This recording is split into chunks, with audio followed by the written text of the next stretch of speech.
The immigrants are not the problem, okay? Everyone is complaining about the immigrants here in New York City. They're saying the Republicans have this like weird conception, oh, the immigrants are living rosy lives in five-star hotels. No, they're living in the streets, and the ones that are in the hotels, there's like 6, 7, 8 people in them with a 2-bed hotel room, okay? Their lives are shit. They're not living rosy lives. The immigrants are not the issue. New York City was just always collapsing, and then you had this influx of people. New York City couldn't even handle the people who were already here to begin with, and then you bring in all these other people. Don't blame the immigrants for the lack of shitty infrastructure of New York City. They're not the problem. So no, they're being used as political pawns, and it's so gross. They're human fucking beings, and they're being used as political pawns. It's so fucking. Our country is so sadistic. Or I shouldn't say our country. Our government is incredibly sadistic. Well said. Now, once again, this is how you win me over, Jose, because every other fucking weak ass politician is falling for this. Guys, I'm one of the people that if I believe I'm right, I will stay on the hill fucking alone. Me and CJ said the same thing.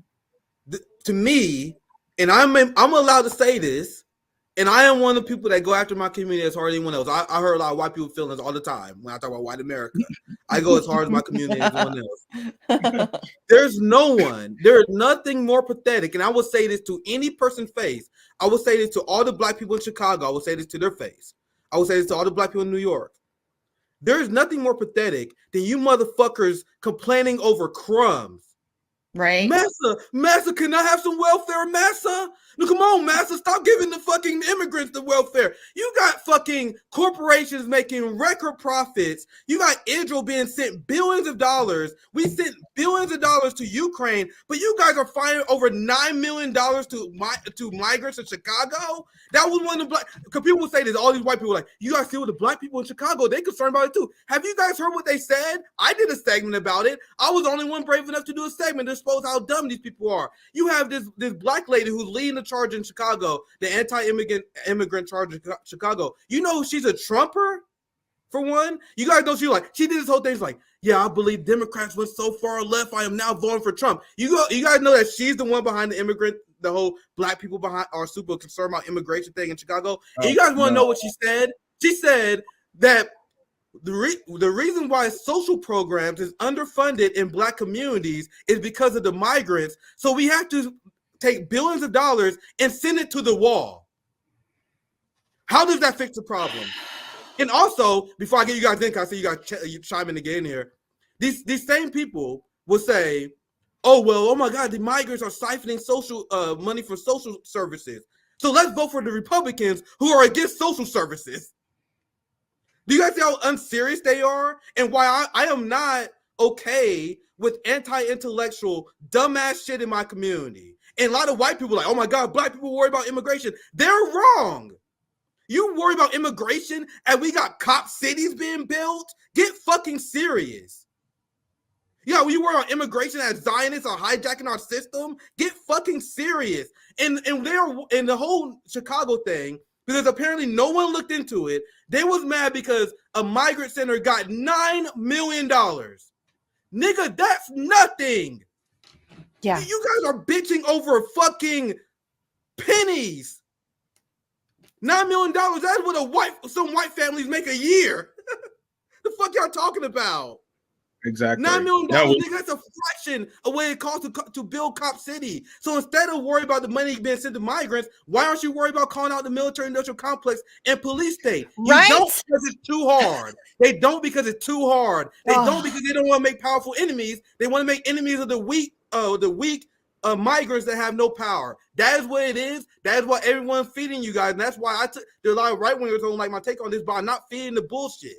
And I'm super glad you said that, Jose, because there've been a lot of people feeding this bullshit. I'm not. I am absolutely not. Don't. Nobody should fall for it. You know, honestly, like if I were to win, which I'm not, but I have like a real solution. If you look at the United States, you look at how much of a shithole it is, right? The roads suck. The sewer system sucks. The fact that Flint, Michigan still doesn't have clean water sucks, right? Or the fact that we don't have like high-speed rail, right? Or we don't have more advanced forms of energy. If you map out actually what the United States needs to be brought to modern standards, the first thing you're going to realize is that there's not enough people to build it all. And you're going to be begging migrants to come in and giving them citizenship in exchange for that. That's my plan. You know, let the migrants come in. We train them how to build these things. We pay them a humane salary, give them housing. Then they build the country, and now they're a part of the country just as much as any American is a part of the country. So that's what I think. Sorry, Jose, for opening this. I apologize, but you opened. Can I just add go ahead, Misty. Go briefly? I just wanted to so we talk about how people are mad at immigrants and think that they're the cause of all of our problems and that's where all this money's going. I'll just give you one example here of how ridiculous that is. Alan Shaw, who is the CEO of Norfolk Southern, you may have heard of it. They're known for train derailments. East Palestine, Ohio, that is still dealing with devastation, still dealing with health implications like skin lesions and rashes and coughs and nausea, vomiting, all of that good stuff. My guy got a 37% raise after that. In 2022, he made 9.8 million. In 2023, he got a raise to $13.4 million. Have you ever seen anybody fail up so hard? I mean, Jesus fucking Christ, 37%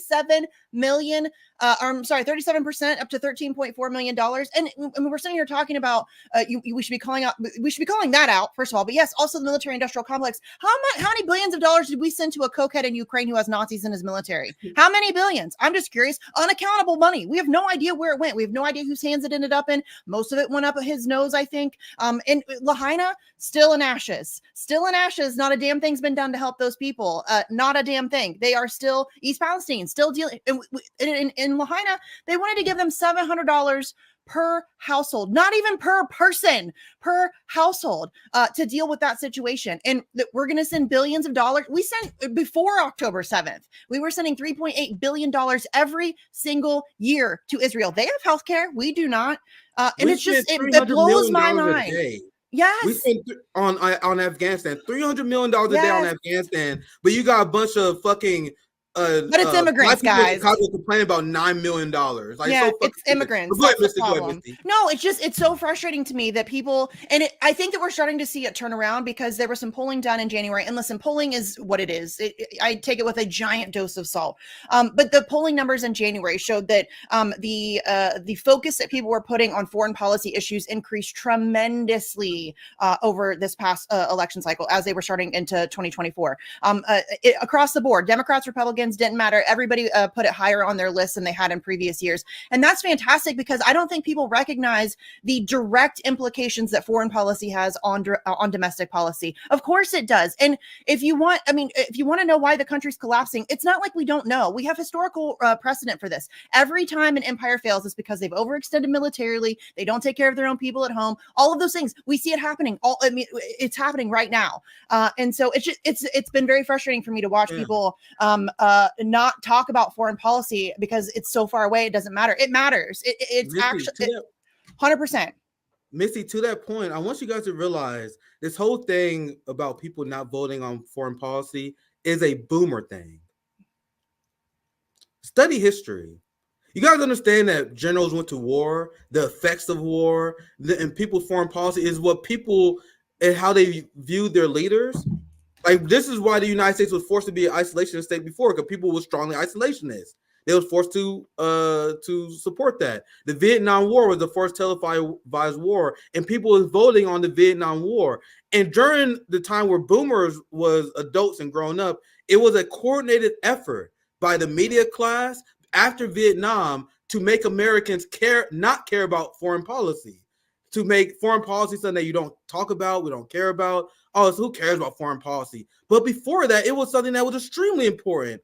I did a long Rome history rant before where I explained how the reason why Rome was a never-ending conflict was because they actually had term limits. They had 1-year term limits, and because of that, their society valued glory. So these rulers, they wanted to start conflicts. They wanted to win their conflict before their terms end. This is why Rome was a warmongering country, was because of term limits. Now, because of this, it created never-ending conflict. It created conflict with the workers, conflict with the fact that people wasn't listening, that the Rome ruling class wasn't listening to people. They wanted to win the war. But there was a lot of Roman emperors who they didn't want to lose a conflict because they knew that would hurt the voters at home. Foreign policy, like they didn't want to see Rome as being weak. There was a lot of rulers who didn't want to negotiate They didn't want to have wars go badly because if they did, the people would turn against them. The long well, essentially what I'm trying to say, like for forever, foreign policy was something people voted on in Rome and France. That's why people would go on these conquests. That's why peace deals back in the day was very important when people was upset at conflict. It was only recently during the boomer generation that all of a sudden, oh, we don't care about foreign policy, which is strange. But anyway, let's move on. Anything you want to add, Jose, before I move on? Can I just say briefly, just really quickly, watch the way that the media has shifted the way they cover since Vietnam. Watch the way it's shifted, because we used to see the body bags coming home.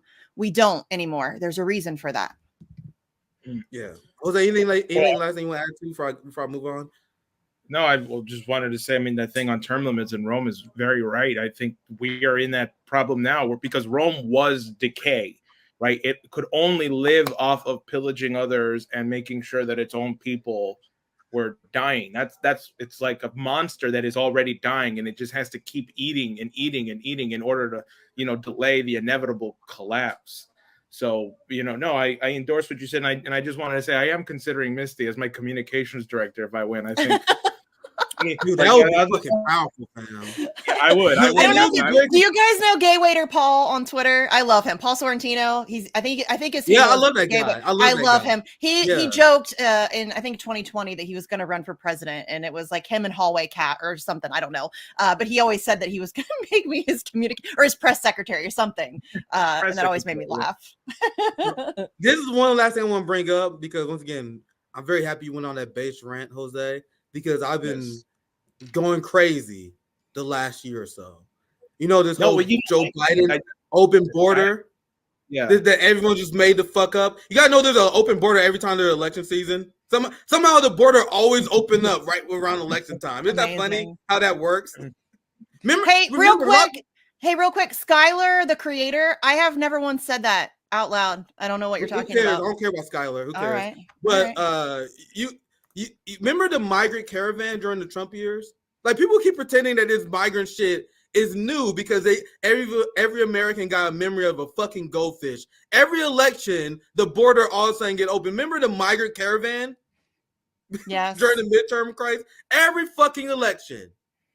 So do you guys know, and for all the people who are repeating this Biden open border bullshit, like a lot of people have been disappointing me on this shit.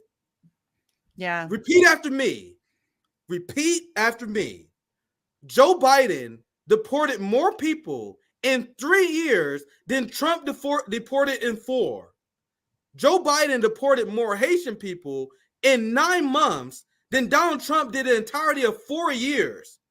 Joe Biden is spending $6 billion more on DHS and ICE than Donald Trump.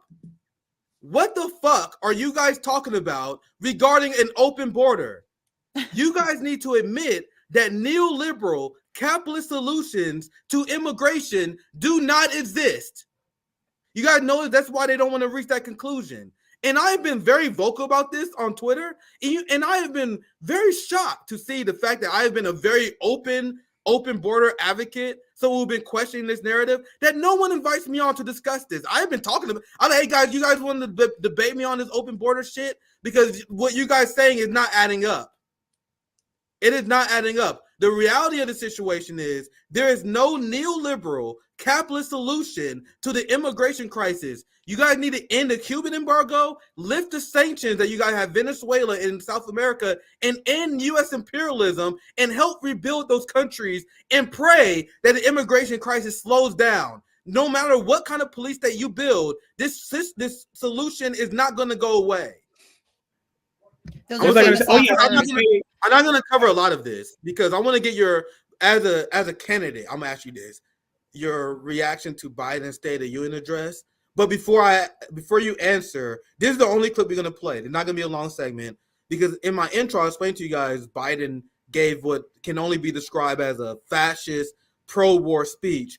Imagine you're giving a State of the Union address where you have the biggest platform that you had yet, millions of quote unquote millions of people are watching, and the first thing you talk about is Ukraine and other countries. Do people not find that strange? So I'll play this clip And then I'm gonna ask your opinion of this, and Missy, I'm gonna get you in here soon. This will be our last segment. Missy, I promise you, we're not doing 2 hours today, so we almost done. Let's get into this clip. Time overseas, Putin of Russia is on the march, invading Ukraine, sowing chaos throughout Europe and beyond. If anybody in this room thinks Putin will stop at Ukraine, I assure you he will not. You guys see the lie they keep saying? How many Who's times expanding? Who's expanding? It's not Russia, it's NATO, motherfuckers. Oh my God, this drives me crazy. Oh. I can't even make out what he's saying. It's just like that's all the meds he's on. Sorry. Jose, They've got him so drugged.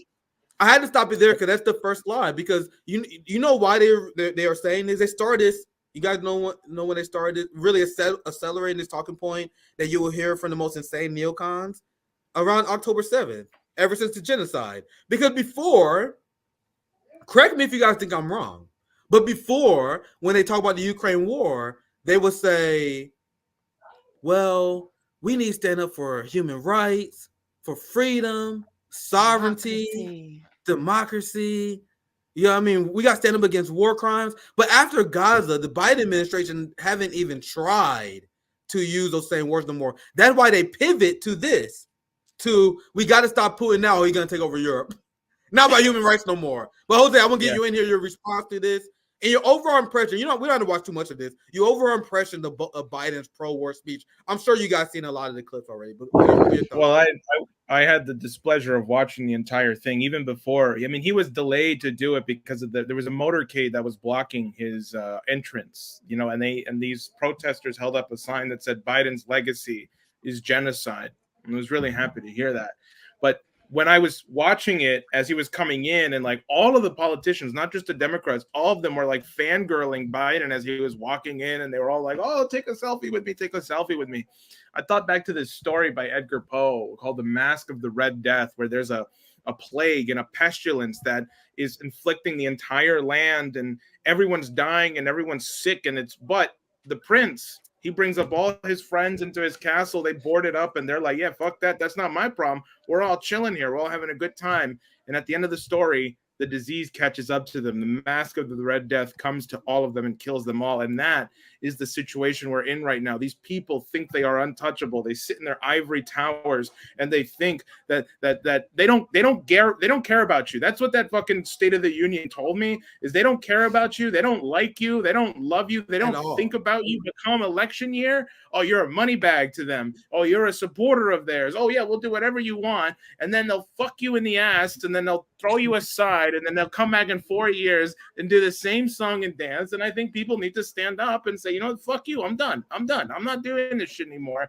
And so Biden, who barely mumbled and was like incoherent through his entire speech, basically saying, yeah, there's genocide going on. It kind of sucks, but I mean, we're gonna keep doing it, and we got to make sure Vladimir Putin's the problem. Vladimir Putin's not the problem, okay? It's these NATO countries and the United States and UK that are like pushing forward this war. These people are going to get us into a nuclear fucking war, okay? And people need to just get off their ass, because we're not even going to make it to November. I don't think we're going to make it to November if nobody steps up right now and says we need to stop this war. We need to stop the nuclear threat. We need to stop the genocide in Gaza. From now, so my overall will address the sucks. It's just fuck the State of the Union, the government. It's just that you have no government. I mean, you can call it a circus, but that's just such an understatement to what it actually is. It's a fucking preschool. We are run by preschoolers who don't care about us. That's We're our run by problem. mobsters. It's a mob. Legit. Yeah. It is organized crime. That is legitimately what it is. Straight up. We're run by psychopaths.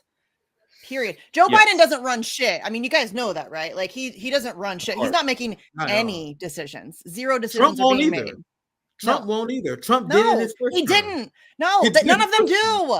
None of them. They're nothing more than figureheads. They're puppets on a string. They're the face of empire. They're the guy that goes out there and sells it to the people. That's it. That's all they are. It doesn't matter who the president is, y'all. It does not matter. It doesn't matter. I don't know how many times I have to say it. It doesn't matter. The only difference between the blue puppet and the red puppet is the demographic to which they pander to. That's it.